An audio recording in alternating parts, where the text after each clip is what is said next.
episode number 5 of the Lush Republic podcast. I think I'm getting a little bit more of the hang of it. I've been listening back on some of my older stuff, and I realize there's a lot of this. Like, I breathe a lot into the mic, and it's a little ridiculous, and I don't like the sound of it, and I'm sure no one else does. So, I'm getting better, or trying to get better at that anyway. Um, but no, I've gotten a lot of feedback from you guys continuously, and I really appreciate that. I appreciate all the feedback I get. I never want anyone to think like I'm not taking what they say seriously, because it really. Sorry, I went back to listen to how my breathing was, and it's still not great, but I think that'll also get better when I don't have a microphone that's like attached to my head. So yeah, going from there, I wanted to shout out. I was requested to shout out actually my good friend Rochelle. She gave me some good feedback and really appreciate you. Keep fighting the good fight. You know what I mean. Um, but now that that's all taken care of, you know how it is. This is the Lush Republic podcast, and I would be remiss to not be doing this without at least some sort of drink in my hand. So tonight we are taking a nice, it's a crisp hard cider. I don't know, you know, this isn't sponsored or anything. Wouldn't want to give any monetary or anything to any companies that aren't sponsoring me, but you know, Angry Orchard, if you do want to sponsor me, I have no problem with that. You know, hit me up. I know you guys are always listening to the podcast, and I appreciate you. But yeah. um, moving past that, it has been one hell of a week. So much shit has happened, and I am super excited to talk to everyone about it, or sorry, tell everyone about it, because this isn't a two-way as much as I would love for it to be. It'd be really cool if I could somehow do this live. I mean, I don't know. I'm spitballing here. I'm a little frazzled. I just got off of like a 9-hour day at work, and I guess that's going to be the first thing I talk about on this episode. I have some really big news, and it's really exciting for me, and I'm just hyped. So I'm gonna just talk about it, and give me 1 second. If you guys got a drink in your hand, please join me. Cheers. That's not good. Here, we'll do this. Cheers.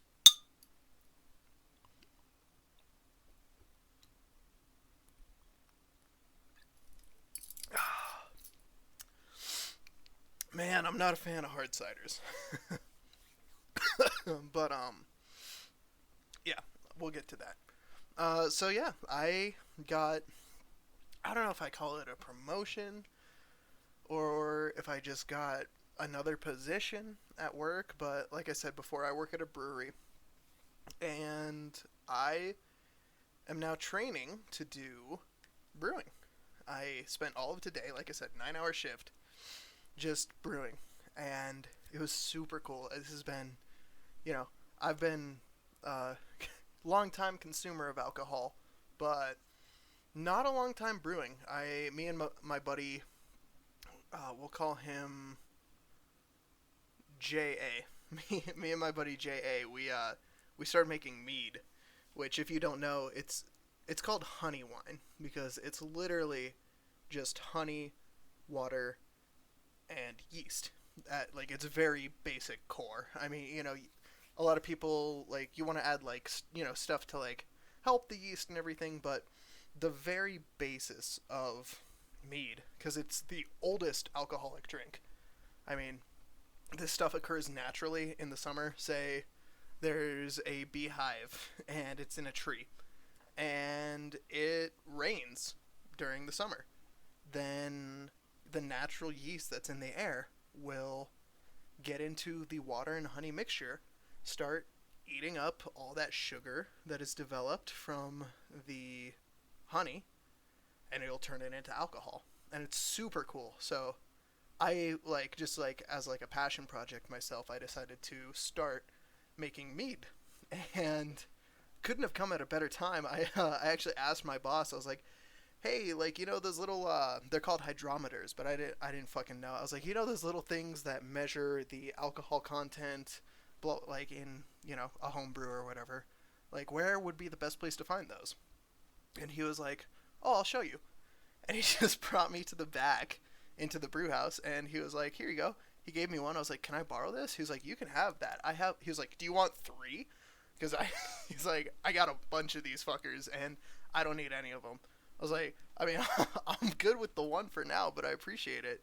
And little did I know, I think that combined with me, kind of pushing him to like teach me more about brewing.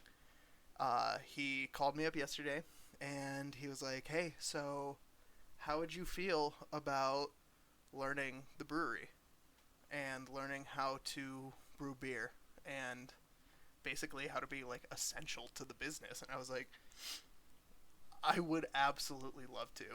And so that was yesterday. I did the first day of brewing today. And let me tell you, it is an involved process. I mean, you have to grind all of the grains, which release sugars when you grind them. Then you have to put them into a giant fucking tank and just, mix the grain with water that's like hot but not boiling, because the boiling comes later.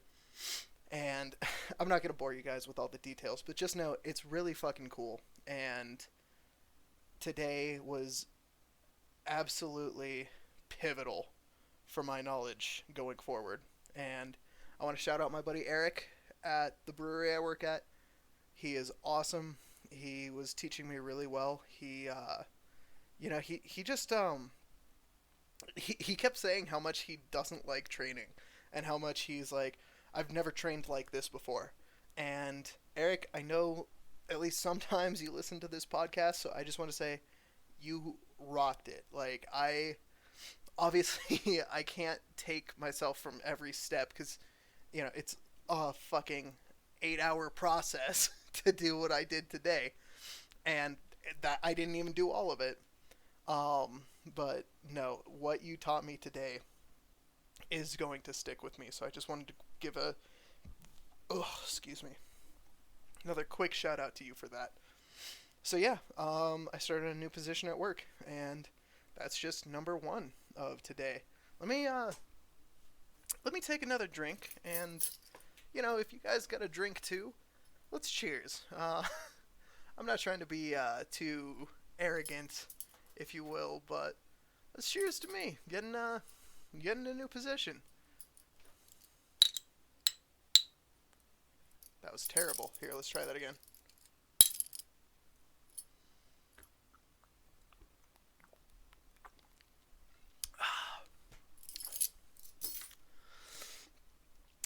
Not a big cider fan. But I am when I drink Angry Orchard Crisp Apple. No, moving on. Why am I drinking Angry Orchard? Well, to tell you the truth, it's because my sister brought it over for the Super Bowl. Ooh, Super Bowl 55, baby. Bucks versus Chiefs. The old GOAT, Tom Brady, versus what a lot of people say is the new GOAT, Patrick motherfucking Mahomes. My God. I was expecting a fucking shootout, guys. Like, I don't know if anyone knows this. I'm a longtime Pats fan.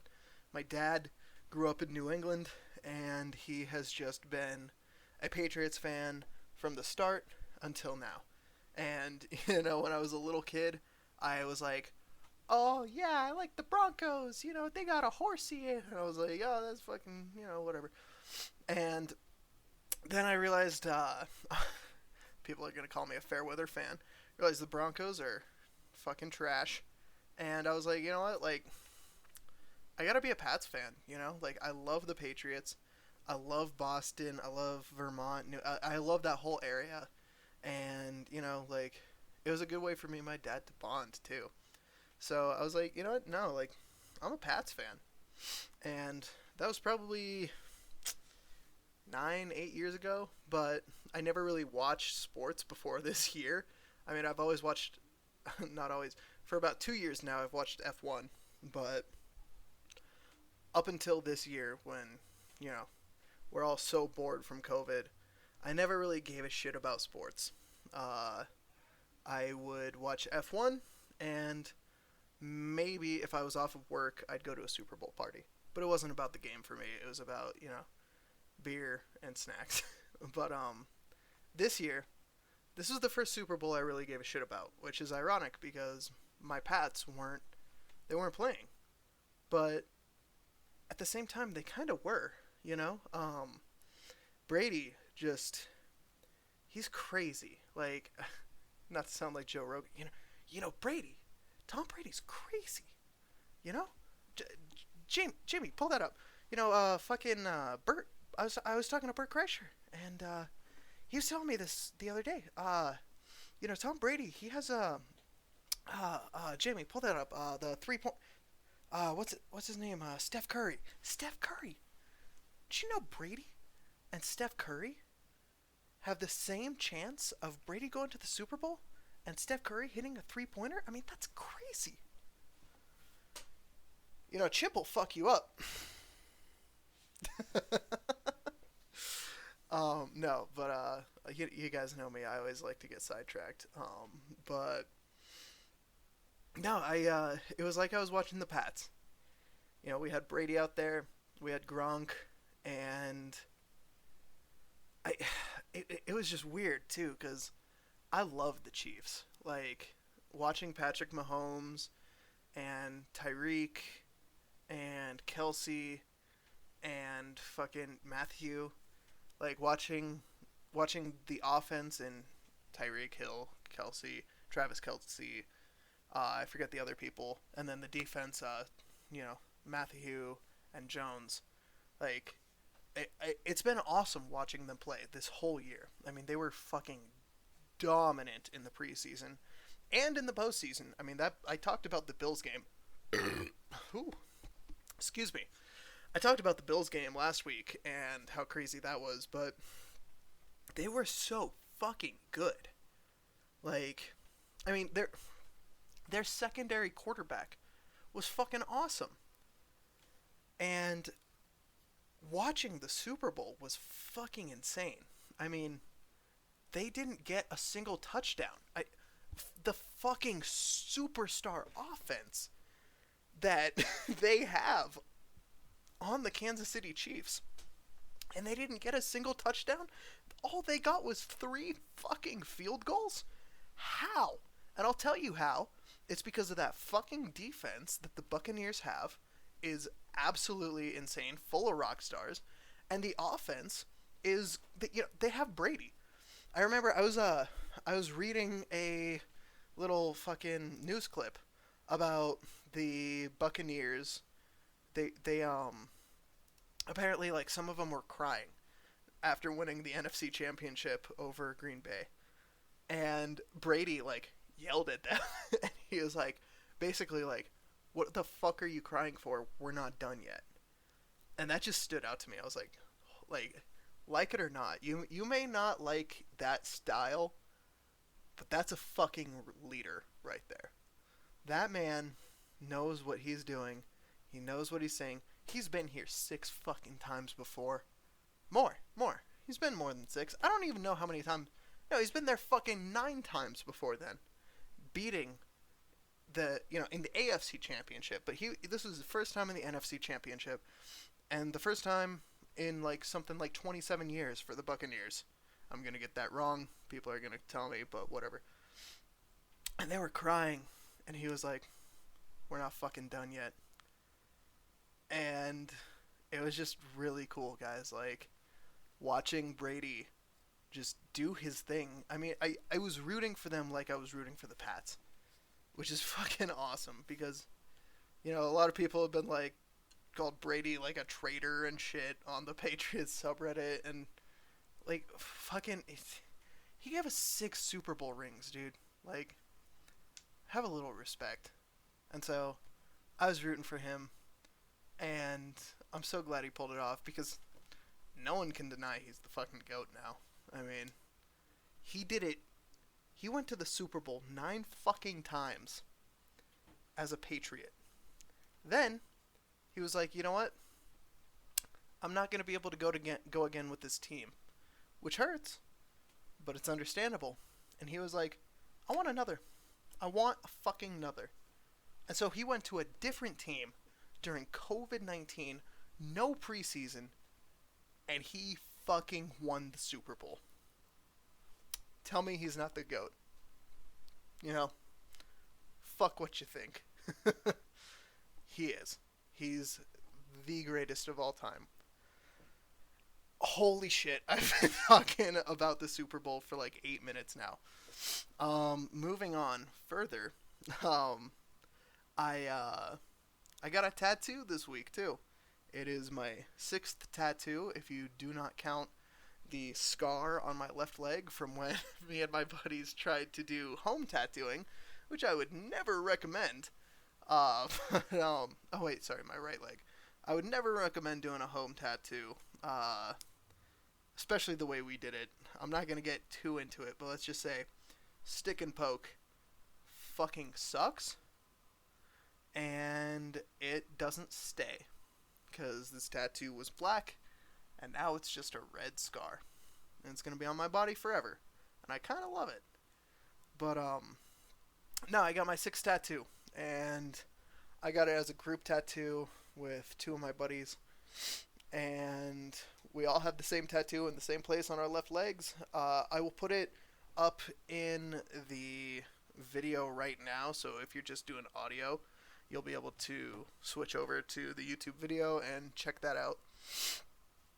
But to summarize, it's, without explaining everything, it is a tattoo to commemorate all of the inside jokes and the good times that we had during our trip to Electric Daisy Carnival 2019 in Las Vegas. It was the week that it was actually the day I turned 21. I had my first legal drink in Vegas the day before EDC Las Vegas 2019. And it was a magical weekend. I mean, I laughed, I loved, I cried, I did everything that weekend, and it meant a lot to everyone. And I'm really, really glad I got this tattoo, because it means a lot to me. I know it's stupid. Funny enough, according to my tattoo artist, I am the first person, and subsequently my 2 buddies are the second and third, that he's ever tattooed the word fuck on. Which is pretty funny, if you ask me. It's dumb as hell, but I love it. And I'm really excited I could get it. And that tattoo artist, I gotta shout him out. Tom, over at Steel Skins in Cedar Crest. He is fucking awesome. The tattoo took like less than an hour and a half, and did not cost much, and his line work, his lettering, it's a little bit like, the skin is a little dry, it's scabbing, it doesn't look as good as it will right now, but I gotta hand it to him. His line work and his lettering work, beautiful. I will definitely be going back to him, so shout out Tom. I love that I'm shouting out people like I'm like more than like 20 people listen to this, but hey, if 2 of those people want a tattoo, then go to Tom.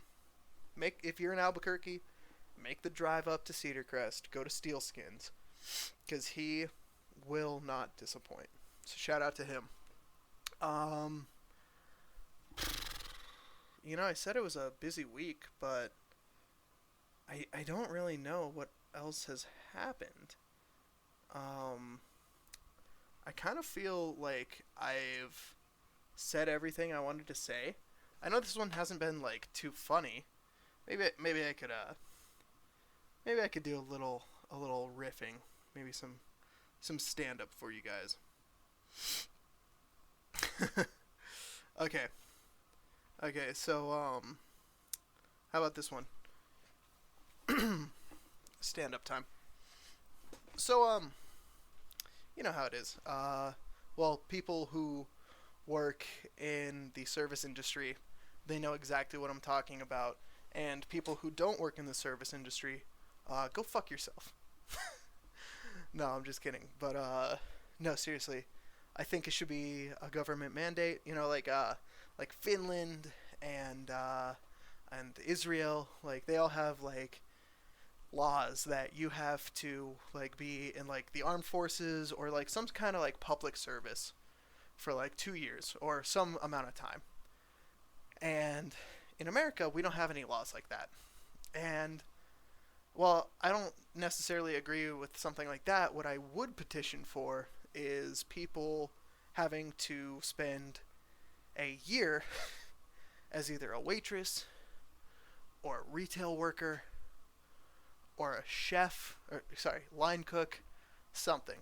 Just spend 1 year dealing with the general fucking public, and all this Karen stuff will go away magically. It'll disappear, I swear to God. Because, my God, sometimes I know what, I complain about this shit a lot. I'm always complaining about this. And you know what? It's because of these motherfuckers out here always making a fuss, won't shut the fuck up. Like, okay, I'm sorry. I know you wanted fucking ranch. Excuse me, you didn't even fucking pay for it. You never pay for it, Karen. No, but, with that being said, I've been working in the service industry a long time. Pretty much. I was a dishwasher at 16, and other than about a year-long hiatus where I did sales and I found out I am not a salesman, I've been working in the restaurant industry that entire time. And I finally put I put a name to what I experience in a day-to-day. And I realized I sit there every day when I get a moment's rest. I sit there and I make up hypothetical situations of me, like, of some customer, like, saying something. And here's the funny part. I'm not making up, like, a hypothetical where, like, I say something, like, witty back and, everybody claps or whatever. I am so jaded and just, like, so disillusioned by the industry that at this point in my life, I make up hypothetical situations with customers and just get mad. I'm not responding in these hypotheticals. I'm not being smart or witty. I'm just getting pissy. And in real life, it makes me mad. And it is the unhealthiest thing I do. And I don't do it every day. But, like, when someone's just annoying, when someone's just a dick for no reason, like, no, I'm not sitting there like, oh, I wish that motherfucker would say something and I could just and a little bit of these. Like, no, that's not what I'm doing. I'm sitting there. I'm washing the fucking glasses, washing these fucking stupid fucking glasses, just like, oh, I wish that motherfucker would say, like, hey, the pizza was cold, and then I'd be like, oh, I'm so sorry, and then I just, inside, I'd be like, oh, fuck you. That's what's in my head, which, I mean, maybe it's not such a bad thing. I could be sitting there, like, being some sort of fucking psycho, like, thinking, like, oh, man, I swear to God, these motherfuckers, if I could just do something. But no, I don't do anything like that. I literally just, like, envision someone complaining and me being sweet about it to their face and just being angry on like, deep down. So, oh, man. Let's hope no bosses ever hear this. This is probably a good thing I'm trying to pursue comedy and brewing, being a brewmaster or something like that, because I'm not good with people, man. I try. I mean, I am good with people. I'm really good with people, but I'm not good at not internalizing people. Sometimes, and maybe this is because I'm a sensitive person or whatever, but sometimes, I mean, I'll just let someone ruin my day, and I hate it. Like, I don't want them to ruin my day. I want to have a good day. But, like, sometimes, man, someone will just say something, and it just makes you mad, or it makes you sad, and it sucks. And, I don't want it to be that way anymore.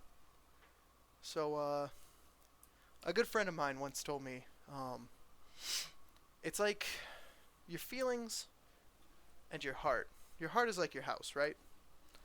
And your feelings are like the keys. And you're not going to give a stranger the keys to your house, are you? No. So why would you give him the keys to your heart? Why would you let people make you mad? So, that's something I really try to live by. Apparently, as I just said, it doesn't work out all the time, but, in all seriousness, if you complain about your pizza or whatever, I do my best to make it right. If you complain about the beer, I'm sorry you don't like it. At the end of the day, I'm a person too, and we all make mistakes. So, yeah. You guys like that backtracking? Anyone still listening? That little life lesson I turned that into when I hit the brakes on it. I'm like, oh, whoa, wait a minute! Don't want any fucking future employees to hit this one. No, but I mean what I said. I mean what I'm saying. Like, I genuinely want the best for people, and I love my customers. I love my regulars. There's one guy in particular. He's probably gonna listen to this. He knows who he is, Mr. P. But I love him, and I love my regulars. I love my customers. I love most people. But just basically what I'm saying is just don't be a dick. You know what I mean? Like, you don't have, like, it's not my fault. Or even if it is, I'm sorry. Like, that's all it really is. Man, this turned into so much of a guilt trip. Alright, apparently Angry Orchard has a little bit harder hit than I thought. Or maybe it's because I ate a chicken Caesar salad at 1 o'clock and it's currently 8:30. Maybe those two factors are contributing and compounding. But I think that's going to do it for me tonight, guys. Like I said, huge shout out to everyone I shouted out and everyone else I didn't. You know who you are. So, this has been episode 5 of Lush Republic. I appreciate you guys. Have a good one. Bye-bye.